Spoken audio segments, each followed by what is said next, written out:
بسم الله الرحمن الرحيم الحمد لله الذي شرح صدور أهل الإسلام بالهدى ونكت في قلوب أهل الطغيان فلا تعي الحكمة أبدا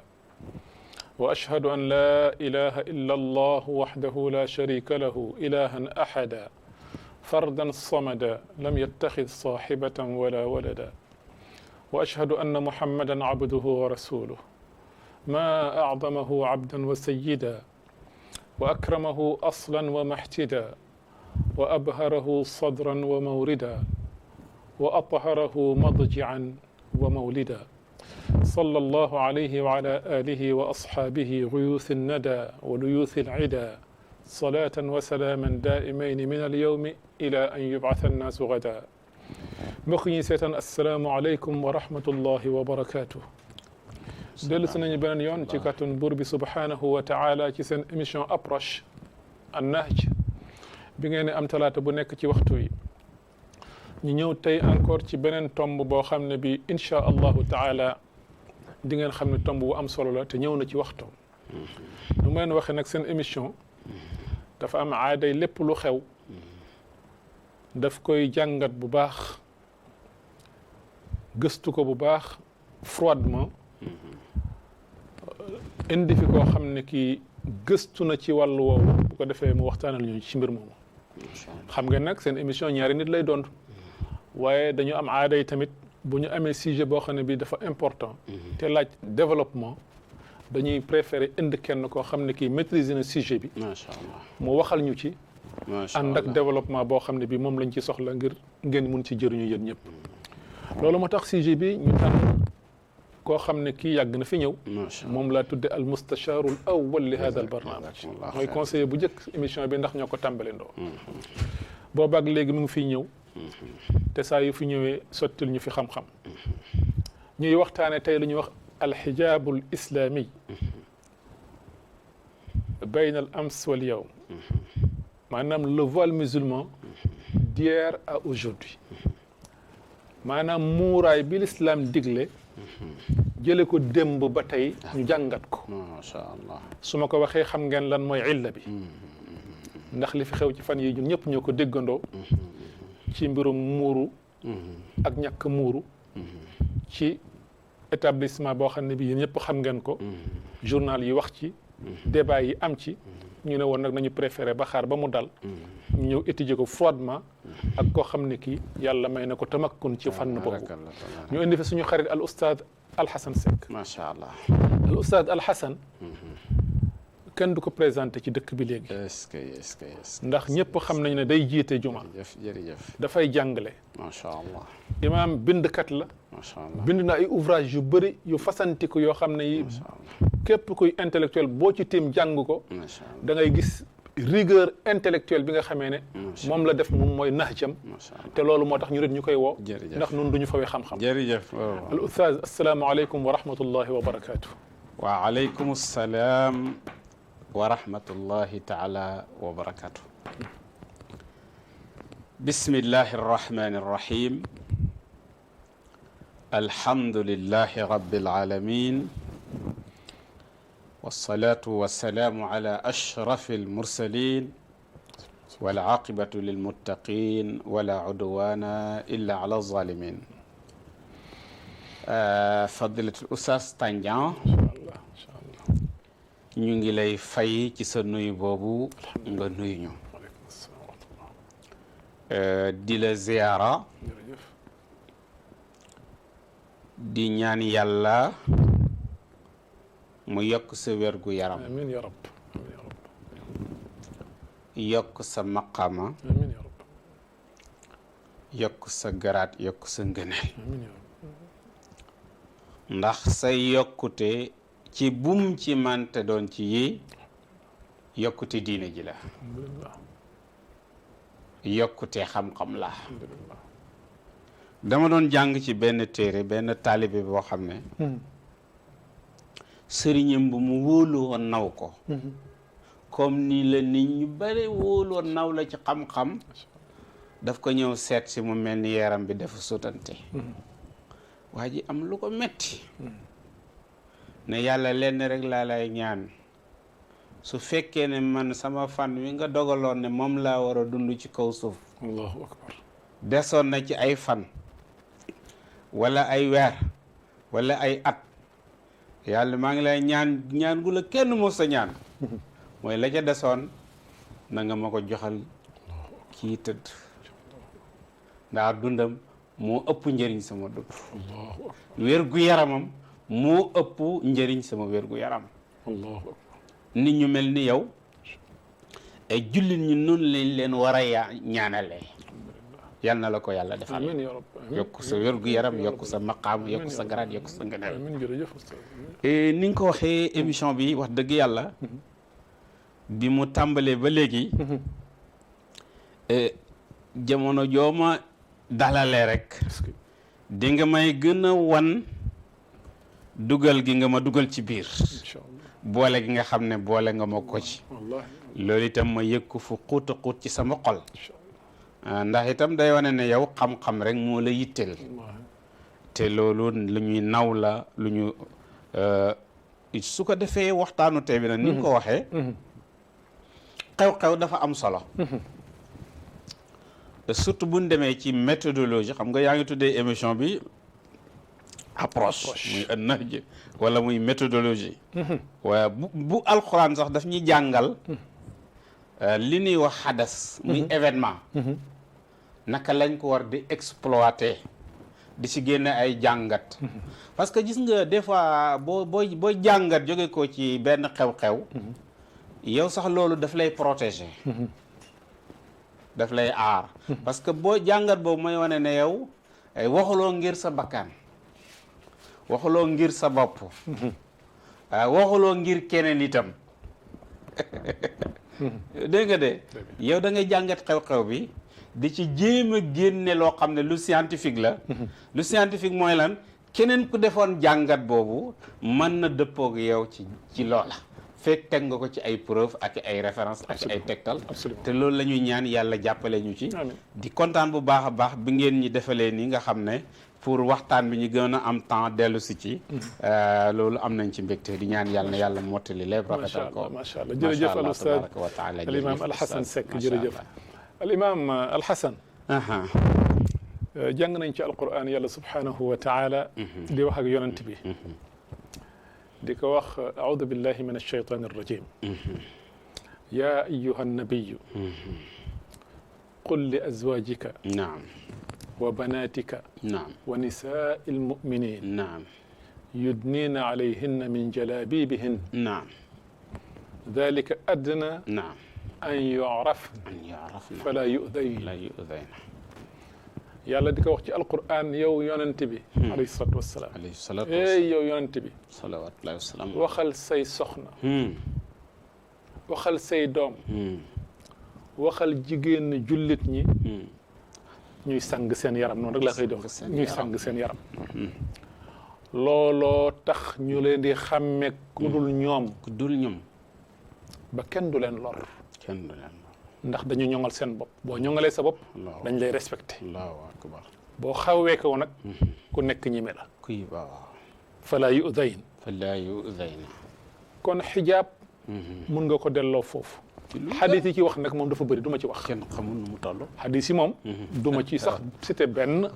ndax bëri na bëri waay boo xam ne bi wallaay dëgg la mutadaafira macha allah ñu gis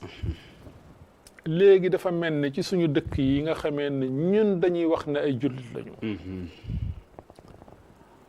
loola daf fi tumaranke ba boo ko defee mu mel ni def nga njombe def nga lu bees def nga loo xam ne lii du aada ndeysaan dëgg la te dafa mel ni sax loolu lu arab di wax shay taari la maanaam lu gàll la rek lu gàllankooru la rek waaye nekk fu woon sax suñu temps maam yi même bi fi l'islam nekk loon ñoom daawuñu xawee ko noonu daanañu muuru doonuñu sutural seen yaram waaw ñu gis ci fan yi coow loolu jógoon fi ci benn établissement scolaire boo xam ne bi dafa am ay xale yu fay doon jànge doon muuru muuraay ba nag dem ba mu yàgg am daal coow lu mu fa jur dëgg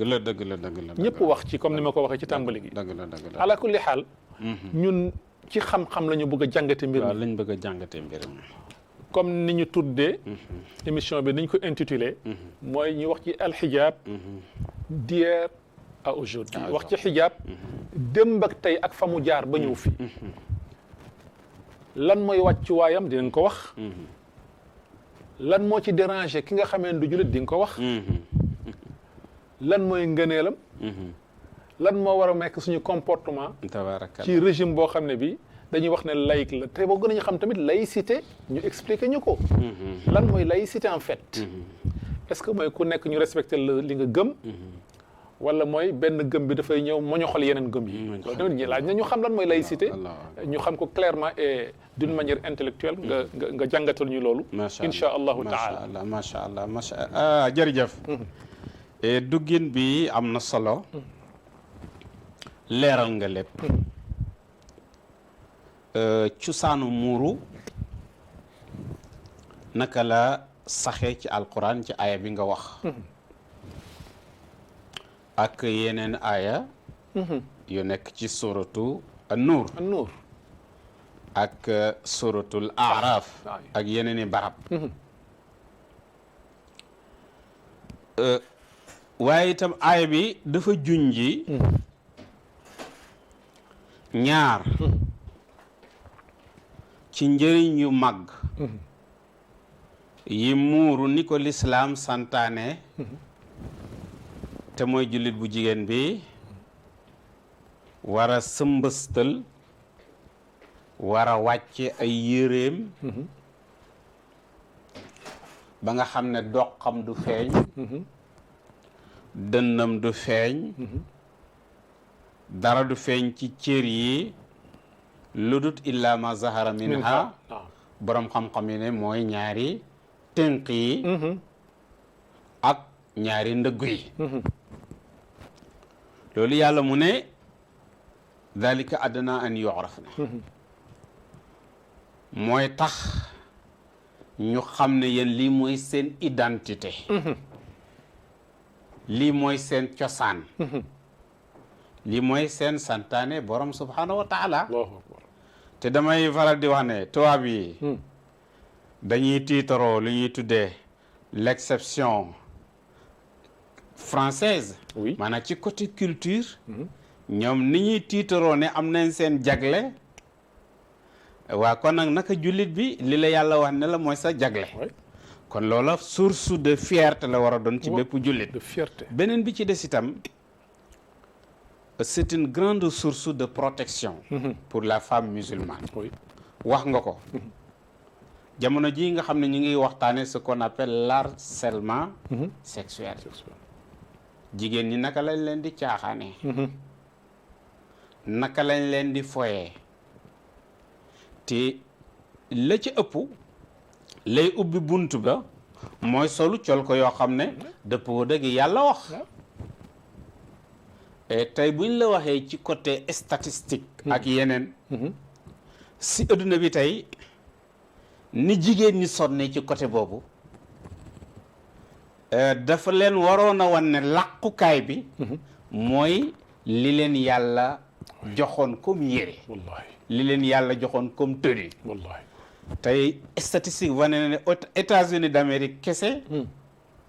lu war a mat 40 millions ci ay jigéen yu nekk ci ay bureau xam nga bokkoon na ci sax ci benn ci seen président yi bu doon defoon loolu ba mu nekkoon coow ci adduna bi mais man na 40 millions loolu ay étude moo ko wane seen chef yi ñu bokkal bureau wala ñi leen di jàngal wala leneen di leen sonal ci wàllu woowu harcèlement sexuel 40 millions ci États-Unis d'Amérique kese te mooy ñi ko seen chef di def ñi ko seen collègue yi ñu bokkal bureau di def ñooñu bokkoon ci 40 millions yi kon boo ci boolee ñooñu nu muy toll kon lu terrible moom xam nga ñu ngi koy waxtaanee fii ci Sénégal ci école yeeg lu nekk ma jàppoon ne contexte boobu dafa waroon a favoriser yére bu am ruturi yére bu jekk yére bu jot bu mel ni le voile islamique école yi ñoo ko waroon a gën a encourager waa nag léegi kon lay xeex loola bu jógee ko ci lu nuy tuddee école ba mu jaral ko mu utal benn règlement intérieur bu bees boo xam ne jubluwaay ba mooy xëy na bu ñu amu doon fu ñu sukkandiku xeex loola catégoriquement ñu fexe créer ko ngir loolu am te mu jógee ko ci école te maa ngi xalaat benn éducatrice américaine dafay wax ne 60% si xale yu jigéen yi ñàkk a réussir seen njàng la leen koy tee réussir nekkul ne amuñu xel bu nu jàngee déedéet waaye mooy ne bu nu demee école charmé ci yëre yu gàtt yëre yu xar ci kanam xar ko ci gannaaw feeñal say ween ak leneen ak leneen loola moo gën a nekk ci seen xel ci la ñuy dem a dem ba dootuñu talati concentré wu ci seen njàng ci njàng mi waaye loolu lépp du ñu bett ci bépp lu tax du ñu bett gis nga maanaam jaamaarloo bi am diggante l'islam ak la civilisation occidentale dafa am ay nattukaay yu waa civilisation occidentale di nattee ñoom seen jeexantal seen influence seen liggéey rawatina ci jullit ñi te bokk na ci nattukaay yooyu bi ci gën a mag gën ci fés mooy morso boobu jullit bu jigéen bi di teg ci ko boppam di ko muuroo kooku ni mu leen déranger ni mu leen wanee ne liggéey bi ñu bëggoon sotteegul ci jullit ñi fi mu nekkee nattukaay ci wàllu woowu def bëriwul bu ko mel loolu li ma lay wax ni comme dañu wax ne ci côté histoire nettali bi rek may wax daf ci doyoon firnde alors tubaab yi gannaaw bi ñu coloniser Algérie ñi seet ne colonisation bi dafa jafe torop ndax am na ñuy jàngal nit ñi alquran di ci yar xale yu jigéen yi di ci yar yaay yi su ko defee liggéey boobu di jóge ko ci alquran di leen yàqal seen colonisation bi ñu bëgg a amal sotti ci la ñu waxee woon ne tant que les Algériens lisent le Coran et parlent l'arabe nous n'aurons jamais de domination sur eux. Oui. mu ne fekk Algériens yi ñi ngi jàng alxuraan di làkk arabe di ko xam di ko jëfee te bokk na ci santaane alxuraan muuru waaw noonu kon loolu ñun signe de faiblesse lay nekk ci ñun ñu ne kon di ñu war a def fexe juddal benn xeetu école juddal benn xeetu enseignement li may wax ni histoire bu wér la boo xam ne danañ ci jaarale doomu jullit bi rawatina ku jigéen ki ci processus boo xam ne jubluwaay ba mooy voile islamique bi ko doon wane identité am di ko protéger ci ay lor yu bari bokk na ci harcèlement sexuel ñu summi ko ba mu set wecc ci voile islamique boobu ci côté expérience ñu jël échantillon wu fukki jeune fille histoire bi bu jar a jàpp la ci débat bi dugal leen école française fukk jàngal leen ba seen jàng jeex ñu defal leen ngandam cérémonie invité journalistes yi notable yi kilifa yeeg autorité yeeg ñëpp pour ñoom ñi ngi jàpp ne xale yu jigéen yooyu bu ñu ñëw ci cérémonie bi xeetu yére yi am te mu dëppoog yi ñuy encouragé te loolu yaakaar naa ne éducateurs yi waruñ ko woon encouragé ci la ñuy ñëwee waaye bañ na tëll ci cérémonie ba ñu solu muuru comme ni ko alxuraan santaane comme ni ko alxuraan jàngalee ñettee woon ci jataay boobu yëpp ànd am ngandam déception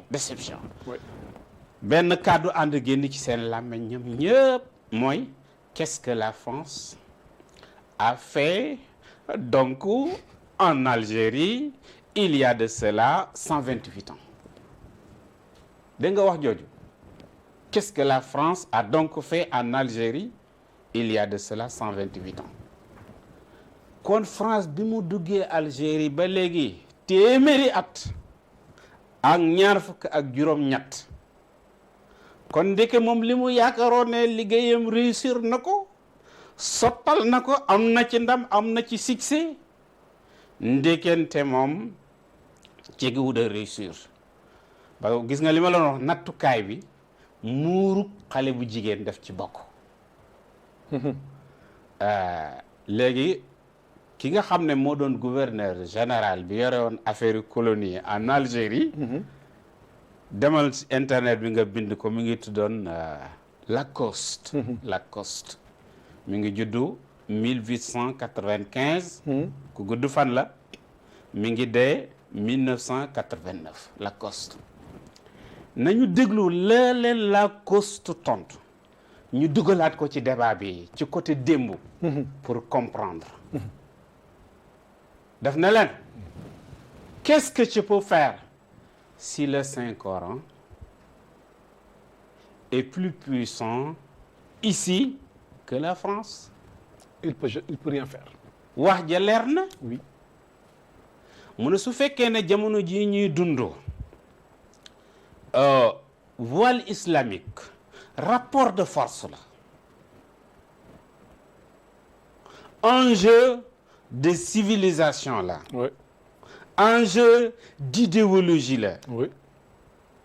diggante moom moo ko wax du man de moo ci dugal France man dugal ma ci France. waaw diggante France. waaw ak li muy symboliser te loolu histoire wane na ko. tey ñu bari ñu xeex voile islamique soit ñu jàngee France Qasim Amin bokk na ñi ci gën a siiw ci monde arabe. dinaa si ñëw. France la jàngee. France li mu génn tey ci ay loi yuy xeex voile islamique moo xam voile intégral la wala voile partiel amul beneen réew amul bu ko def amul. kon nag bu amee beneen école boo xam ni itam nee na binational la maanaam ni mu askanaloo boppam Sénégal noonu la askanalee boppam France bu jëfee lii ba mu def actualité bi bu ñu dellu siwaatee kon la ko sooxoon te moom mi ci dugaloon turu France kon loolu dama yaakaar ne daf ñuy war a leeralal lu bari ci débat bi. Qu'est-ce que tu peux faire si le Saint-Coran est plus puissant que la France? léegi nag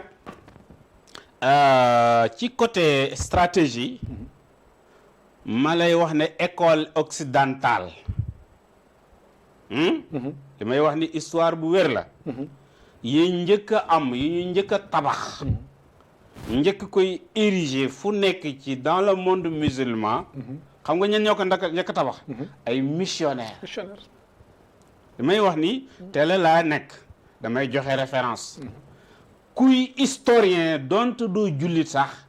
soo demee da nga gis li may wax ay évangélisateur mais ñoom ba ñuy ériger école yooyu bañ koy tabaxuñ ko woon ngir jàng kese ngir former nit ñi kese dañ ko tabaxoon pour liggéeyal ñoom la ñu gëm muy des fois bu ñu mën a génne jullit bi carrément ci diineem génne ko ca li may wax ne lu leer naññ la tey bokk na ci ñi njëkk a nekk inspecteur de l'éducation maa ngi wax na ma historien yëpp déglu li may wax ku ci mën a tebbi dara nga tebbi ko ci ñi njëkk a superviser l'école occidentale nekk ay inspecteurs ak yeneen fii au Sénégal c'était des missionnaires bokk na ci ñooñu ku ñuy wax Abbé Boila Abbé Boila boobu moo bind benn livre am mi ngi ko tuddee esquisse sénégalaise esquisse au pluriel sénégalaise su ci demee page 483 li may wax histoire bu wér la dafay wax ne pour ces jeunes gens on trouvera pour les convertir moins de difficultés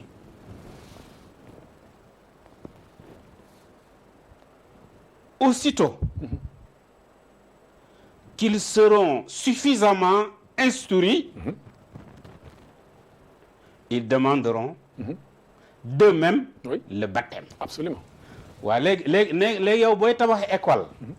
est-ce que loolu am na rapport ak former nit ki li ñu bëgg la ñu def ak jàngal ko li ñu bëgg mooy la ñu def ak may ko xam-xam ak def ko cadre ça n'a rien à voir avec l'éducation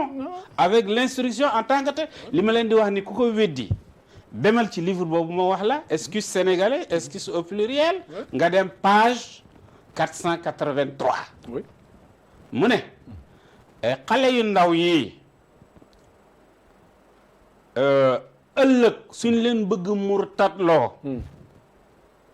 suñ leen bëgg tubbiloo génne leen ci seen diine mu ne loola dinañu yomb trop ñoom loolu lañ yaakaaroon dañu yaakaaroon ne l'islam benn garab gu maxe la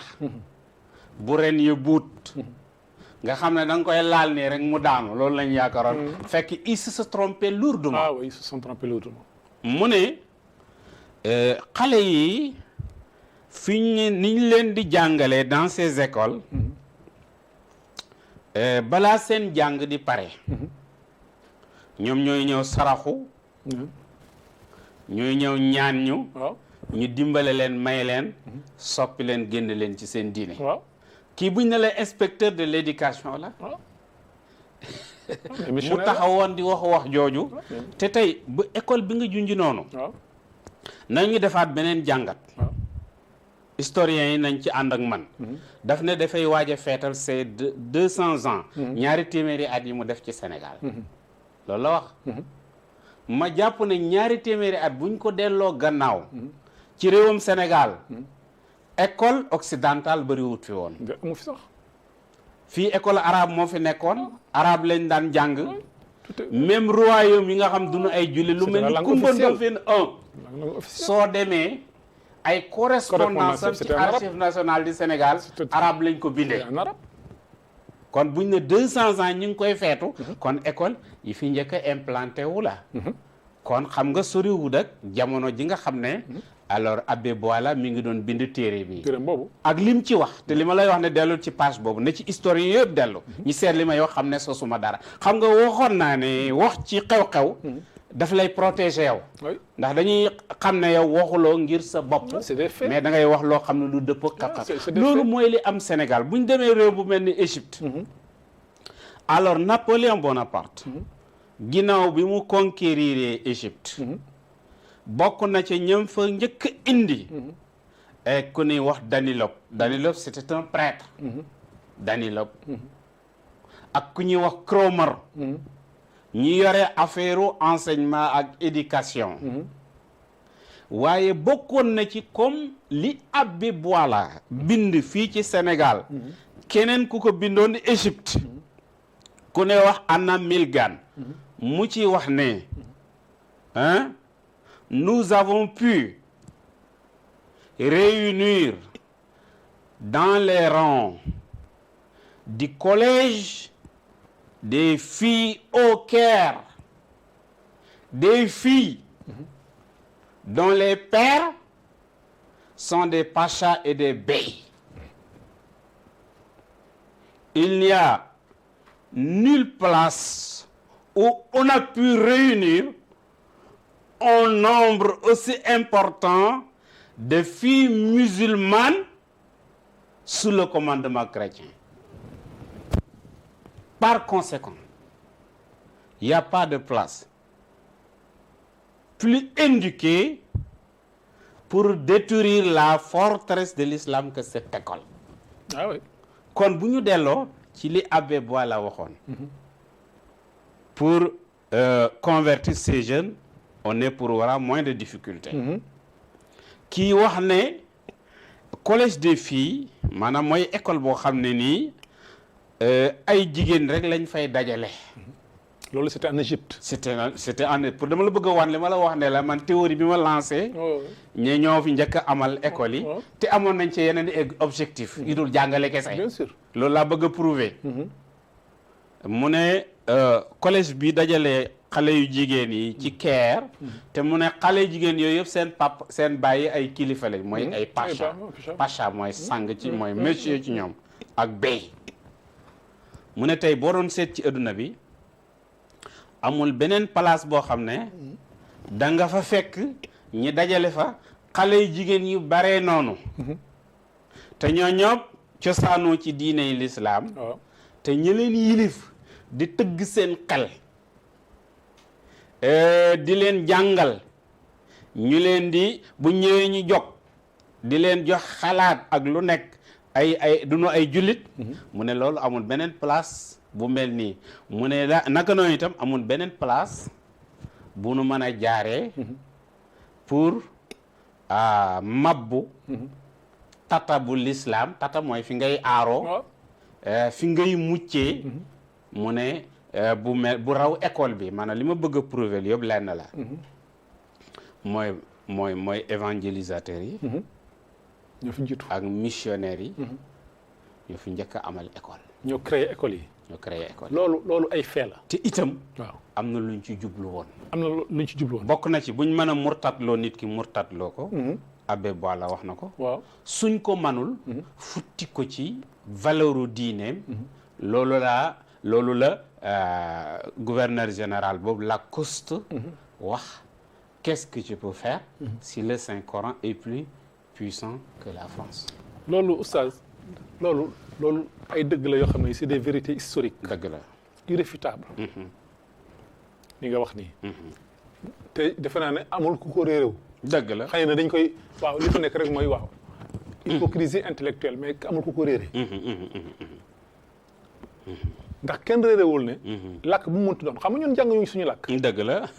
arabe yi sax ñu ngay wax ni ñoo ñu tànn parce que ñoom ils apprennent ci seen langue maternelle en arabe mais ñun c'est plus grave ñun jànguñu suñu làkk ñun xam-xam yi jàngewuñu ko ci suñu làkk dëgg te il est établi que ne langue boo gis chaque langue véhicule une civilisation mais làkk boo gis dafa am ci biiram lu muy véhiculer mooy civilisation ñi nga xamee ne ñooy làkk boobu loolu c'est évident toute langue laa wax nag dafay véhiculer benn civilisation par conséquent làkk bi nga xamee ne ñun moom la ñu fi indil dañu ci jàngal il est évident que dafay ànd ak civilisation loolu leer na nañ ni mu lay imposer làkk bi nga koy làkk mu fexe ba mu nekk sa langue officielle yow nga ginnaawal say làkk nga ko làkk mais noonu lay véhiculer civilisation bi nga xamee ne moo dëkkuñu ci langue boobu kooku kenn mënu ci dara loolu dafa leer nañ c'est clair mais léegi problème bi mooy li nga wax ni ci kii bi li mu waxoon noonu ci livre bi nu mu tuddati Abbé Boila dem leen consulter livre mais Gladstone wax na ko l'ex-ministre britannique des affaires étrangères waxoon na tant qu'on aura le Coran ici jullit ñi di ko jàng mais dañuy bëgg si ñoom duñ ko am loolu ñoom xam nañ ko ñoom xam nañ seen i objectif xam nañu nañ koy atteindre ñu ngi liggéey pour loolu am mais léegi ñun ñi nga xamee ne ñun ñoo ne lii mooy suñu diine lii mooy suñu civilisation lii la ñu moom la dëgg la mais lu tax ñu ne defuñu ay effort yu toll ni ñu ne li nga xamee ne moom mooy suñu identité ñu affirmer ko avec force xam ne lii la ñu moom lii mooy suñu diine lii mooy suñu aada ñu nit ñu taxaw am fulla ju toll ni du ñu nasax rek ba lu ñëw mëdduñu dëgg mais loolu problème bi foofu la nekk problème foofu la nekk xam nga loolu mooy la gravité de ce qu'on appelle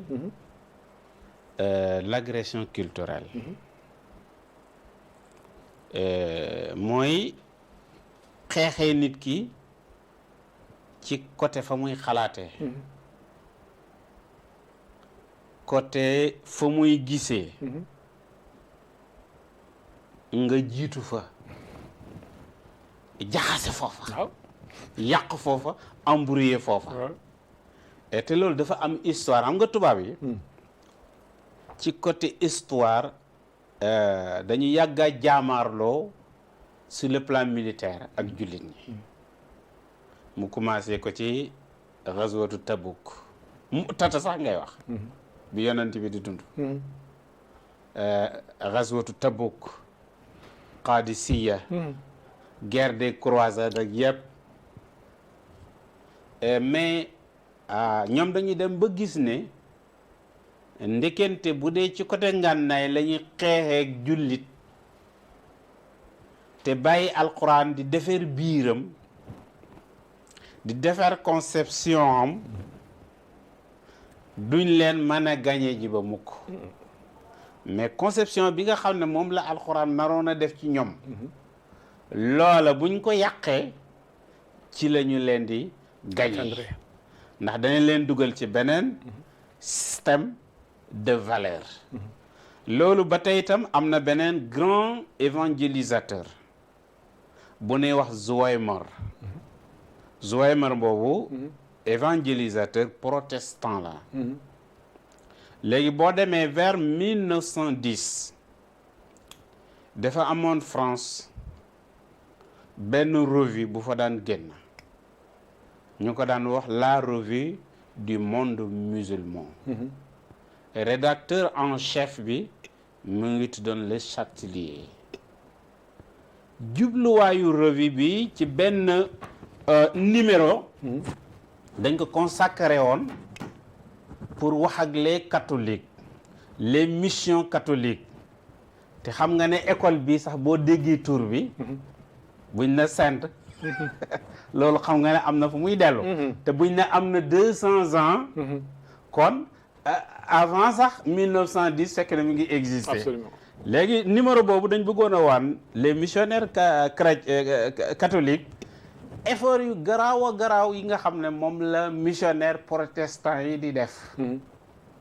ci seen séminaire ak ci seen lépp bokk na ci ñooñu Zuwaymar c'était un évangélisateur protestant alors mos na leen a wax ne l'évangélisation a deux avantages pour la civilisation occidentale mu ne boo gisee duggal ci xolu jullit ñi nampatal leen yeneen xalaat ñun dafa ñu amal solo ndax am na avantage de construction et de avantage de destruction mu ne l'avantage de la destruction consiste à faire sortir le musulman de sa religion ne serait-ce que le poussant à l'athéisme fexe bu ñu la jàngalee danañu yàq sa xel yàq sa xalaat yàq sa comportement yàq sa col ko ba yow dootoo amati dara ci diine donte da ngay mujj nekk athée sax loolu intéressé wuñ mu ne avantage de construction bi nag mooy fexe ba christianiser le musulman pour qu'il se range désormais dans le camp de la civilisation occidentale contre son propre peuple. Zuwaymar en tant qu'évangélisateur protestant ci livre ci numéro la revue du monde musulman boobu 1910 français yi jël numéro boobu tuddee ko la conquête du monde musulman muy alxaara ala al alami al islami man maa ngi ko yore en arabe boo ñëwoon sama kër ma wan la ko donc moo lay wan agression culturelle bi nga junji Zuwaymar tontul na la ñaari avantage yooyu la ci am avantage construction destruction mooy liggéey ba jullit bi dootul am benn rapport ak diine pour kese lay dese ak beneen avantage de construction pour ñoom mooy ñuy récupérer ko dugal ko ci te loolu buñ ko réussir ba am indi fi kilifa goo xam ne wala décideur boo xam ne te boo gisee problème voile islamique li ko naka jekk li ko mos a compliqué dans le monde musulman mooy loolu mooy jël benn waay pikir ko yeneen xalaat tey buñ demoon ci Égypte tey ñi njëkk a woote ci wàllu woowu bokk na ci ñi ne jullit lañ ki ci jiitu ku ñu wax Qasim Amin Qasim Amin mi ngi juddu 1863 dès 1908 kon xale la bi muy dee 45 ans kese la am Al Azhar la jàngee mais mu jógee koo fa dem France nee nañu bi mu nekkee Al Azhar di jàng Ihya Ulumuddin bu Imam al Ghazali la doon lire mais bi mu demee France yeneen roman la fa doon lire bi mu ñëwee mu soppeeku carrément nekkaat beneen nit moo njëkk a bind 1899 téereem boo xam ne avait constitué un déclic ci wàllu wi ñuy waxtaanee mu tuddee ko Tahrirul Mar'a téere bi indi toole bu rëy ndax ni France bëggee ñu jàppee ko jigéen ni France bëggee jigéen soloo ko jigéen jàppee ko boppam noonu la Qasim Amin bindee 1899 te Qasim Amin dafa nekk seen pion ci Égypte mais noonu la amee seen pion fu nekk moo tax benn waay bindoon na ne alors l'émancipation de la femme amorcée en France a réjailli sur les communautés dépendantes de la France 1899 donc bi Qasim Amin bindee téere boobu ci gannaaw bi ñu ko agressé culturellement mu lay wan gravité bi nga wax ak làkk bu nekk naka lay yóbbaale culture bële ba ci histoire ba nga xam ne mooy histoire langue boobu tey ju bari ñi bu ñu wax ci laïcité day mel ni laïcité ñun mooy suñu héritage mooy suñu cosaan te fii Alaaji Malick Sy bu bundu 1695 bi muy instauré almaami de bundu Thierno Souleymane Baal bi muy instauré almaami de Fouta Toro ak ñeneen ak ñeneen booba séparation sax am na diggante église waaye comme li nga waxoon làkk bi dafay yóbbaale culture kee loolu moo dal Qasim Amin ba mu bind téere boobu te daanaka itam loolu moo dellu si waat tey ci ñi ne ay intellectuel lañu ñi histoire lañu jàng kon bu ñu taxawee ci média yi donte ay intellectuel lañ di wax yenn wax yi waay sénégalais xanaa nag seen bët nag xel xippeeku na ba xam nañ ne ñooñu jànguñu diine jànguñu l'islam su fekkee ne muur dafa dëppoog alxuraan wala dëppoog ak alxuraan dafa dëppoog l'islam wala dëppoog ak l'islam xanaa du ñooñu koy wax kon ñu mel noonu moo doon Qasim Amin moo tax ci jamono jooju Shawqi daan ko genre saboté mu ne ko hadisi walal kitaabi ida dakartahuma nakiiru wallahi wa inna la nasalu hal tagaaru ala al aqaidi am tugiiru mu ne kenn du wax ne mënuloo wax yow Qasim Amin kenn du wax ne mënulooy bind waaye xalaat yi nga nar a jàllale mooy détruire société bi mooy yàq société bi muuraay ni mu jekkee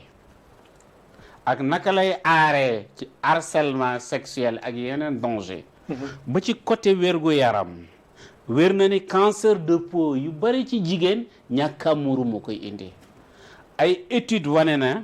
ñuy sol mini-jupe ginnaaw biñ ko commencé seen tànk yeeli dafay gën a rëy 5% loolu ay études scientifiques ñoo ko wane couleur bi dafay gën a changé 7% loolu ci côté danger wérgu yaram rek mu ne loolu naka ngay wootee di xeex loola loo xanaa mu ne boo mu ne yow Qasim Amin boo jëlee ay alxuraan kenn du wax ne jàng bi baaxut boo jëlee hadis kenn du wax ne taxriju loo ko mu ne hatta la nasalu hal tagaaru ala al aqaidi am tugiru yow défendre diine ji ak valeurs yi moo lay yitteel wala da nga leen koy song kon nit ñu jaxasoo ñooñu nit ñu mel noonu ñooy am ba bis ni ki tey ñooy répété wu ba bis ni ki tey ndax am na fu ñu leen dëgëralee am na fu ñu leen encouragé am na fu ñu leen joxe ay prix am na fu ñu leen joxe ay 4x4 am na fu ñu leen joxe per diem yu duna dun ak yeneen ak yeneen jaral leen ñuy juutal affaire yi moo tax gannaaw bu mu bindee téere boobu borom xam-xam yu bëri wax nañ ci am na ku ci doon wax tadiqina zar'an aqasimu la taqrif bi jayshika tabtaghi mu ne tadiqina zar'an bil hijabi wa ma bihi siwa ma janat tilka ru'a wal mazaimi mu ne ndax wax yi nga xam ne yàqkat yi ñoo ko wax ci muuraay moo la nar a yàqal muuraay kon yow nga sànku kon yow nga perte maanaam dama la bëgg a wax côté agression culturelle bi surtout jaarale ko ci ñu dul jullit parce que boo demee ci livre boobu ma lay wax la conquête du monde musulman dañ ciy wax ne garab gi simiñ bi dagg garab gi li gën a efficace gën a sedd xol mooy njuur ba mooy bant ba ñu jëlee ko ci garab gi ci boppam mooy am na yoo xam ne bu ñu ko bëgg a sottal ku ne julli la ñuy jël mu defal leen ko moom la ñuy utiliser loolu moo amoon ci Qasim Amin comme exemple loolu moo am itam ci ñu mos a jëfandikoo seen doole bokk na ci Habib Bourguiba ci ñu njëkk a xeex voile islamique la bokk na ci Moustapha Kamal Atatürk depuis 1925 gannaaw bi mu daanele xilaafa gi mais xeex boobu lu mu métti métti toujours daana am jigéen ñoo xam ne jaral na leen sacrifier seen liggéey jaral na leen sacrifier seen jàng ci misaal maa ngi ciy fàttaliku benn docteur bu ñëw daan wax Nabhatu Koro moomu doctorat la am ci énergie solaire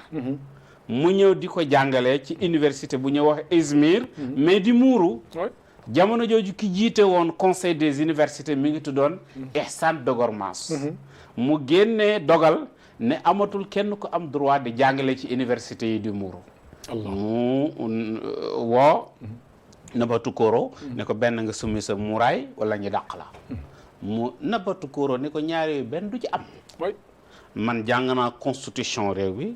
jàng naa droit xam naa constitution bi moo maye liberté religieuse te lii ci sama liberté religieuse la bokk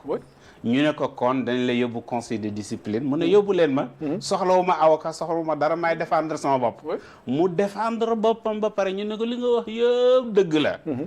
mais dafa am yeneen principe yoo xam ne delluwul ci constitution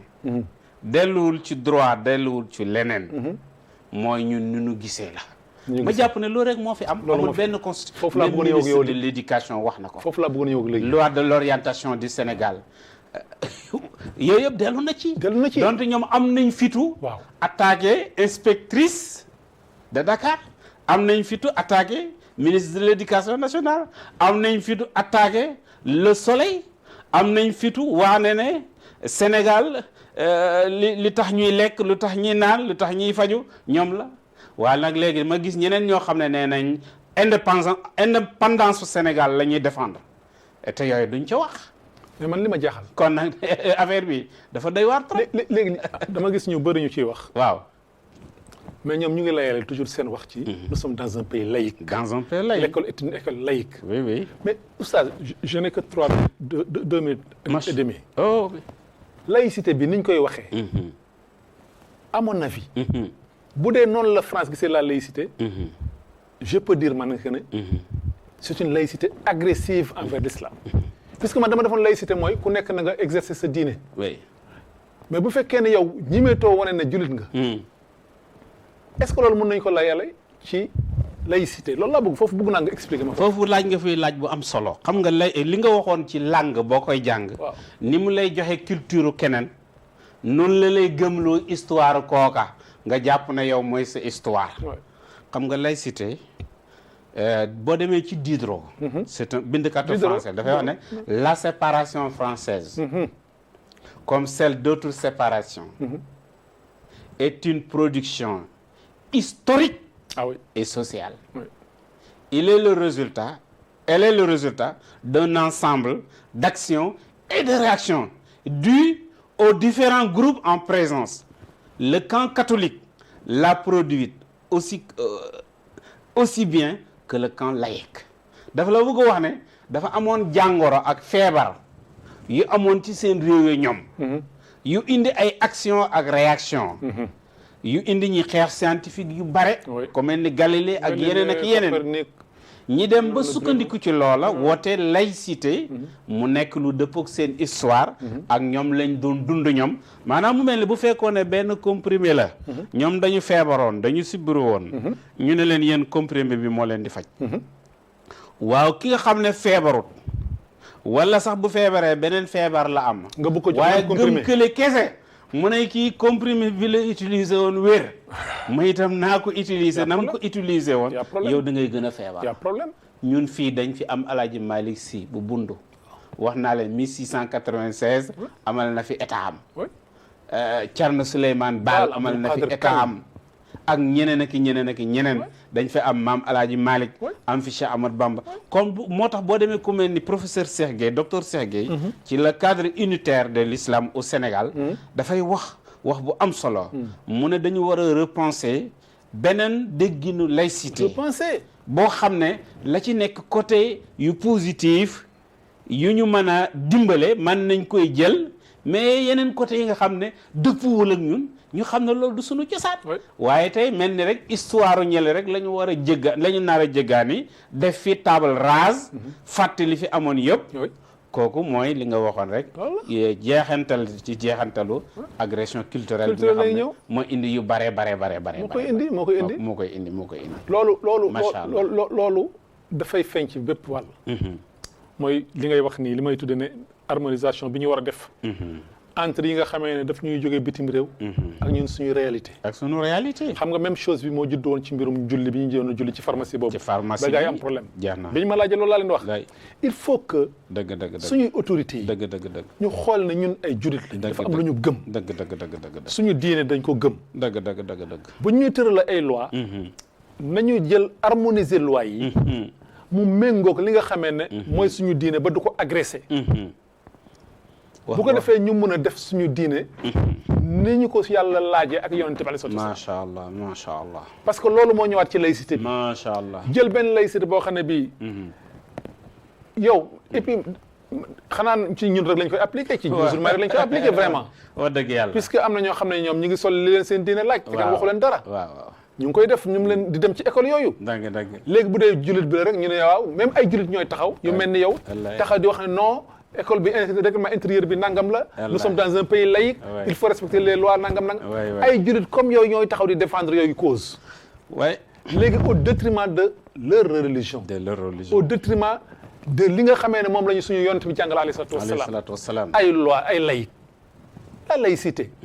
yow naka nga mën a nekk musulman ngay jël loolu di ko teg ci kaw yow li nga xamee ne sa diine moom la jox mooy alquran ak sunna yonent bi alayhi salaatu wasalaam loolu naka la ko nit mën a concevoir yow kay da nga war a wax ne waaw ñun kat comme que loolu la nañu jéem a harmoniser loi yooyu